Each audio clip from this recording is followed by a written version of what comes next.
Hey gang, it's Sebastian with Smelling Great Fragrance Reviews. Guess who I have here with me? Who do you have? Mr. Roja Dove. Thanks so much for tuning in today, and I'm going to talk to Roja in this Saffron contributor review video and find out about the brand. So if you're curious to discover this brand, which I'm sure you know because you've been watching my videos, please stay tuned.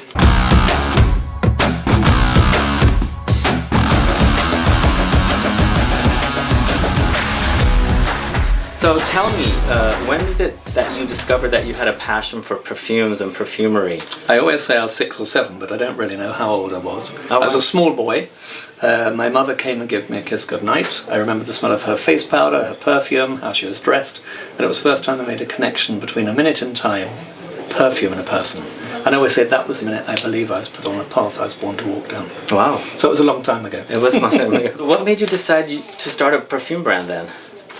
Today is a very, very auspicious day, and maybe this is not what you want to know for your interview, but today marks the 10th anniversary of my mother's death. Oh. And I thought I was dealing with it perfectly well, and I was out for dinner with a friend who I see about twice a year, and she said to me, "You've spent your entire life promoting everybody else's work, curating everybody else's work, when you can do it for yourself."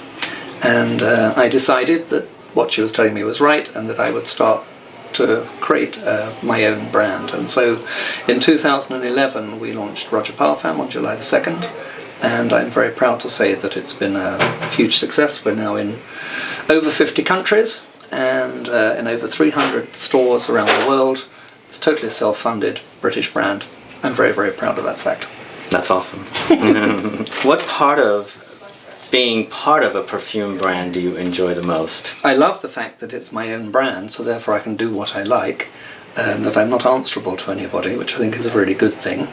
I think that anybody who's creative has to have full creative freedom, and what I do, of course, is just my opinion of how something should be, and people that come to try my work and like my work come presumably because they like just that, that the perfumes I think are enormously characterful, and you either like them or you don't like them, but within the collection there will be something that you like. Each of them make a statement. Yeah. What is your favorite note in perfumery? What do you like to work with most? I suppose the trademark, my hallmark, if you like, of my work are the volume of naturals I use. I grew up with them, I love them, and I love using synthetics for the effects they give to naturals, if that makes sense.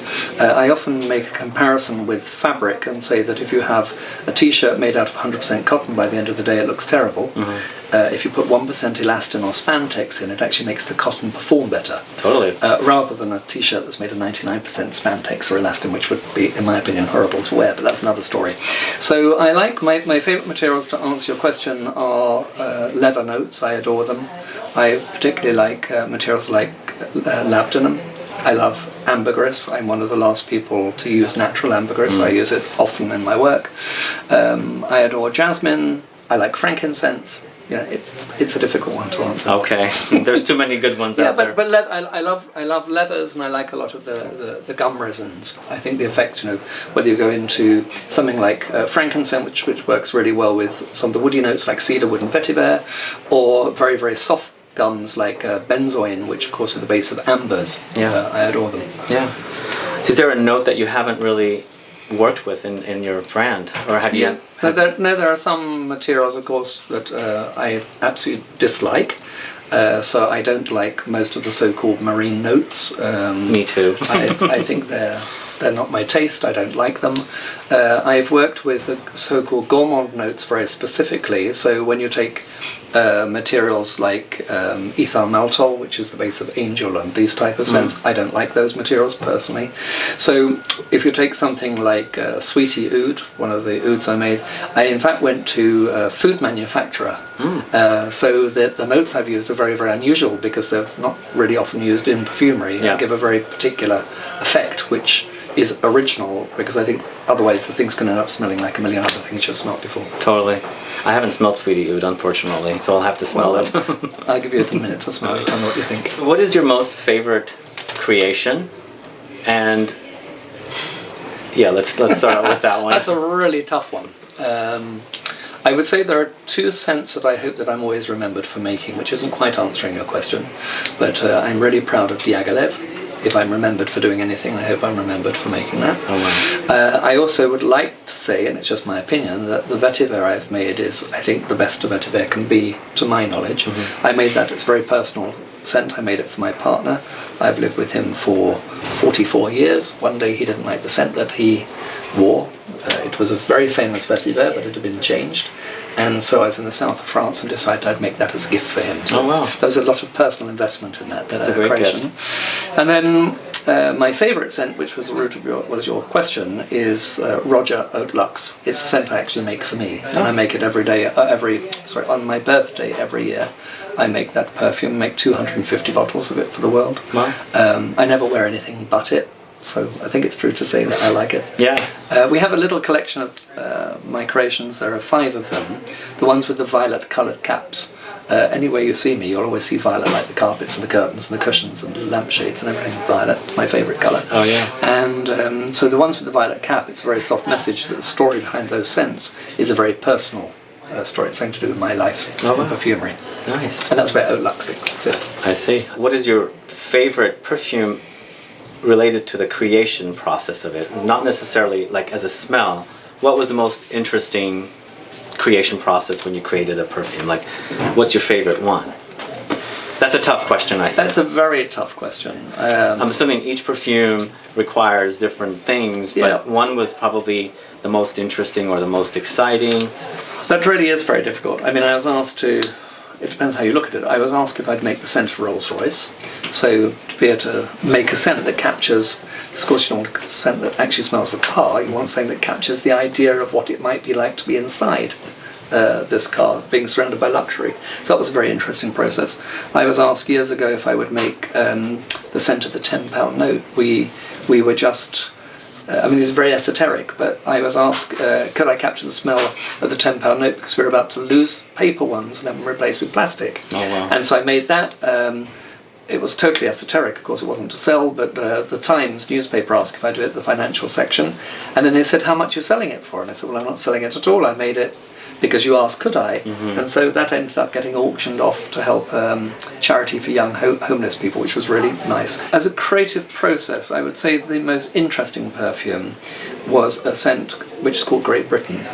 I was asked by the government, I'm an ambassador for the Great Britain campaign, I'm very proud of that fact, there are only 30 cultural ambassadors in Britain, and I was asked could I make the scent of my country, so it made me stop thinking, okay, well, what does my country stand for? Yeah. It's quite a thing. If somebody asks you, how does America smell? Well, of course, it smells of a million things, it depends which state you're in, where you are. Totally. And so I thought of the richness of the history of this country and the majesty of this country, and so made a perfume called Great Britain. Awesome.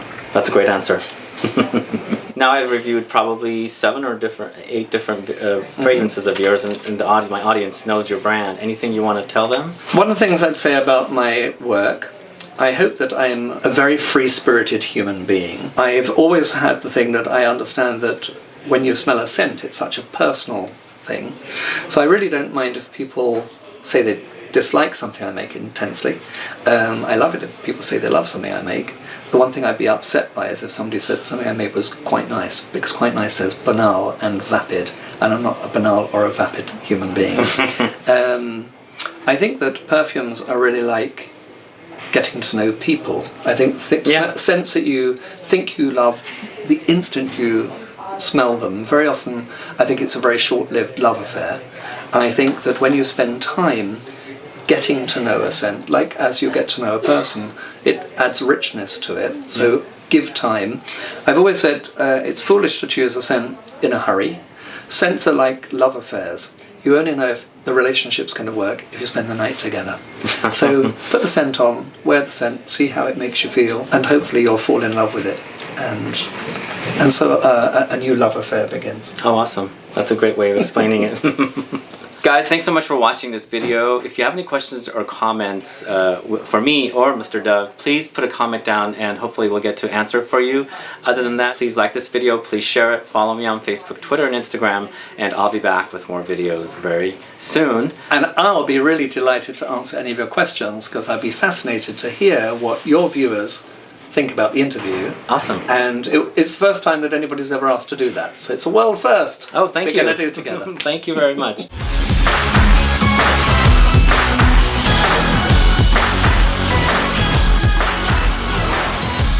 So my favorite fragrance of yours is Enigma or Creation E. Enigma? Yeah. It's a shame, yes, in America we have to call it Creation E. Creation E. But I didn't want to change its name, so Creation E kind of does it for me. It's, you know when you put it on how bright and brisk and breezy it is. It is. It's because it has a note of cognac in. And so the cognac is a little bit like when you first nose cognac in a glass. Tingles your nose. Tingles your nose. And that comes because the cognac in it is in fact an essential oil which is distilled from the wine lees. The wine lees is a sediment left in the bottom of the cognac barrel. Wow. So it's a natural essential oil that gives this cognac note. Wow. Whereas normally they're synthetic, as you know. This is a natural one. This is so good. Thank you. What are the other notes in here again? I know I reviewed it, but So it has a lot of tobacco in it. So my idea was, but it doesn't smell like somebody smoking a cigar. It's not that, but it has this incredible warmth. It has a lot of vanilla, benzoin, a little bit of ambergris. Wow. But it's very, very, very rounded and very warm and incredibly sexy. It's very sexy. It's all about being sexy. Yeah, it is. This is so good. I love it. I love Thank you. this one. Thank you. It smells divine. What I'd like you to think of is walking into a patisserie where they bake in the shop, and they particularly bake brioche or croissant. It will make you think of something very buttery that you almost can't resist to eat. Oh, It's really buttery. rich. Very rich. Wow. Wow. I'm a gourmand lover. Oh, you love gourmands? Yeah. So what's really interesting with it, one of the things I like about gourmand is, of course, as you know, you don't smell with your nose in the same way you don't taste with your mouth. Yeah. They're both processed in the most Same. primitive part of our brain. Yeah. And so when you put something really edible smelling inside something you eat, it really means you can make somebody's skin smell good enough to eat. That's got to be a good thing. This is hasn't it? delicious. So then when you come to a scent like Great Britain, what you have to bear in mind, this is a bit stupid of me going from this to this because it's like drinking the sweetest wine going over to about the driest wine you can get. Bear in mind with this, you're not meeting a perfume, you're meeting a nation. Okay. My idea was it was meant to be a bit shocking when you first smell it. It's extraordinarily leathery. The main thing you'll get from it is this very, very big leather. Lots of leather. Really very leathery. Very, very buttery leather. Wow. So in the base it has a lot of orris. So the orris is part of what's helping to make it have this buttery or rounded feel. And then you have a lot of woods in this perfume. So I thought one of the things when you think of Britain, I think you think about Houses of Parliament, the inside of them wood and leather. If you think we have more green space than any other capital city in the world, and yet whilst we love gardens, our parks are full of trees, ancient trees. So I came back to wood. So that was the thing of the woods. It has a lot of rose in it, although you don't really smell the rose. The rose is used to give roundness. In 1917, when François Coty made Chypre, the first Chypre, the thing that made his Chypre was the inclusion of rose on the moss. It gives a roundness and a volume to it, which I have in there. But rose is also the symbol of the monarch, because I thought when you think of Britain, you think about monarchy, and rose is also the symbol of England, and I'm very proud that I'm English. So you have these and then you have all these big leathery materials in the base. Is there a violet note here? Absolutely there is. Okay. And I'm very happy you smelt the violet, because one of the things I love about Britain, I think that we are one of the most inclusive countries in the world, and we have more different nationalities living in London than any other capital city in the world.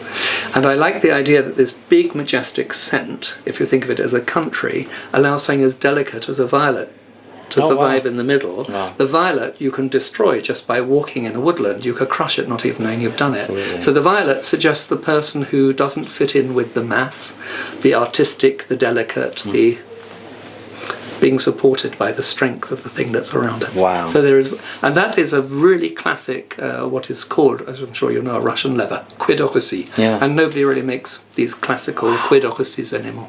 So it's a very, very special. It's very sexy. And then this perfume, Goodnight Kiss. This was the hardest scent I've ever made. This was this whole idea of my mum giving me a kiss when I was a little boy. It's the only scent I've ever made deliberately to smell a bit old-fashioned. When I was young, when there was perfume in there, something was happening. You know, my mother getting dressed to go out. Oh, wow. And you'll smell it has a lot of aldehyde. It's very shimmering and very powdery. The shimmer is trying to suggest the idea of jewellery. Oh, wow. And then you smell this big Sparkly. powder accord, very sparkling, with this very, very big powder accord. I had to have to create a note based on the idea of old-fashioned rice powder that face powders were made from. Wow, that's gorgeous. Very, Thank you. very So classic. these are all the ones with the violet caps that Wow. I said tell you these stories. My ouds, one of the things I'm really known for are the ouds. Yeah. I'm, to my knowledge, the only Western perfumer who's ever lived in the Middle East. I spent 3 years, 2 weeks every month for 3 years out there working on an enormous project, which is where I learnt about oud. And I think it's very interesting. We supply every royal household of the Gulf, which is an enormous privilege and honour. Yeah. And so this is called Majestic Aoud. This is the idea of the interior of the Majlis, the big royal palaces. So this is an enormous oud. Wow. And it's a very, very Middle Eastern oud. The other ouds that I have, the Amber Oud, Musk Oud and Oud, are, in my opinion, much more, they're easier. Whereas this is a real, like a real Middle Eastern. There's major depth here. I can actually visually see it. Enormous. Yeah. Enormous. Wow. And I spell it just as a piece. I spelled my oud with an A because in the Middle East, no one pronounces it oud. That's Western. They pronounce it Aoud. Aoud. So that's me just a little bit of cultural respect. Awesome. That's what I always thought it was until somebody corrected me. And the last in this collection. Wow, that's good. Is I have a mania for Chypres. Very few people bother making Chypres anymore because commercially they're disastrous, but I love them. And so this is called Chypre Extraordinaire.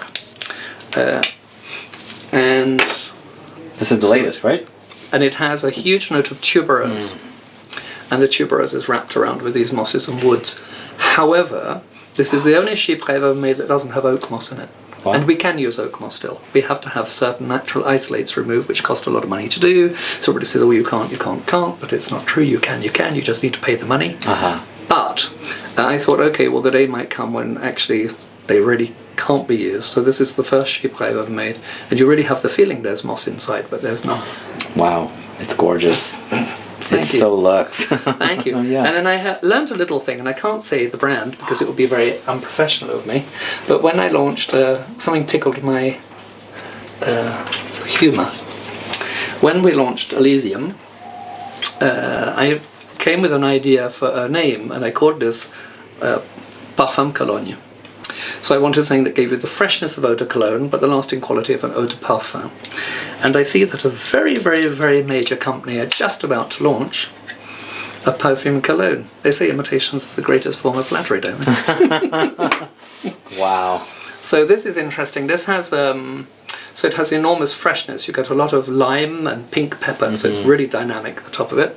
But it also has Vetiver in the top, which is the only musk note which works as a top note. Oh, so normally musks sit in the base, as you know, yeah. but this has this speciality top note, which is also a musk. Wow. So you have the idea of something sexy coming all the way. Wow. From very classy. Thank you. Yeah, it's a I wear this one. It's a compliment getter. Well, you saw the advert. You've seen the advert for it. So you have like the earth, and the bottle with this light. Yeah. And so my question to everybody is always: is the light shining out, or does the light pull you in? Because the idea of it is, of course, when a man walks into the room, that the scent shines out along with his personality, but it draws everybody in. Totally. Totally makes sense. That wow. was the idea. Are you wearing anything on your skin? Yeah, I sprayed something earlier. Mad fool. Here, nothing. So I just love to see your reaction to this. Of course, the scent of Vetiver is ubiquitous. In men's perfumery, it's ubiquitous. I feel that so many Vetivers have been freshened up so much that in the end you lose the character of the Vetiver itself. So I'm intrigued to see how you find that smells on your skin. Wow. It's rooty and earthy, but still very bright too. Yep, it's very, very, and it's for me about counterpointing. It's about getting the right amount of citrus. It has a lot of bergamot and lemon in the top, but the freshness lasts on it. I use a material called Litzia cubeba, which is a flower, but it smells very citrus-like. Always wanted to know what that was. Yeah, so it gives you the feeling that this floral note lasts much longer than it naturally. A citrus note rather lasts longer than it naturally does. That's gorgeous. I'm a big Vetiver fan, and this is one of the best. Thank you very much. I know about it because I reviewed it. Thank you. And then this is another which I think is an interesting scent, which is again going into the world of leather. And this is Fetish. And you know, a fetish, everybody thinks of an S&M bar, but the real definition of a fetish is to worship something. And so I like the idea that when you put it on, maybe people worship you because of how great you smell. Okay. Yeah, absolutely. And also a fetish, in French, fetiche is a good luck talisman. So maybe when you put it on, it becomes like a lucky charm. Awesome. That's great. This is really good. What are the notes in this one?